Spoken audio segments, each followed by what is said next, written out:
To the removing my wig comment, I actually didn't say anything. I just stood up and left the room, went to my desk, and I left the company like 3 or 4 months later. Did I tell HR? I did not.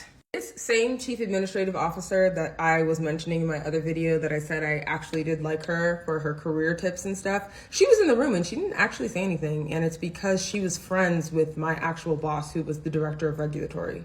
But when I put in my 2 weeks notice, she ended up coming back to me and saying, I know that your boss said a lot of hurtful things to you and I just wanted to apologize on his behalf, which only irritated me more because you waited again until I was leaving the organization. But something that I want to tell a lot of people is don't give these companies the opportunity to label you anything. So even if someone does disrespect me, I'm always quiet and tactful. I'm always responsive, but never reactionary.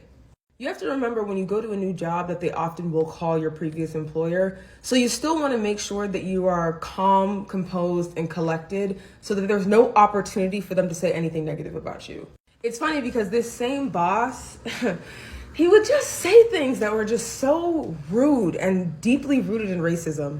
There was another time we were in a meeting again, and sometimes I would look at my other coworker and I would make a face and I would just roll my eyes, or I would move my head because I'm an animated person. I also talk with my hands a lot. So another time something was happening in a meeting and I just didn't respond or react. I kind of just sat there and my boss was laughing and he's like, "Oh, you're not going to do that thing? I love it when you do that thing." Basically saying I love when you have sass.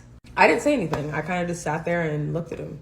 I have so many stories about different things that have happened to me in the workplace. Some of them I'll talk about, some of them I'll never talk about, but I can tell you this for a fact. There is no employer that will say that I have a bad attitude, and there's no employer that can say anything negative about me as a person. And that is how you always leave the door open for more opportunities.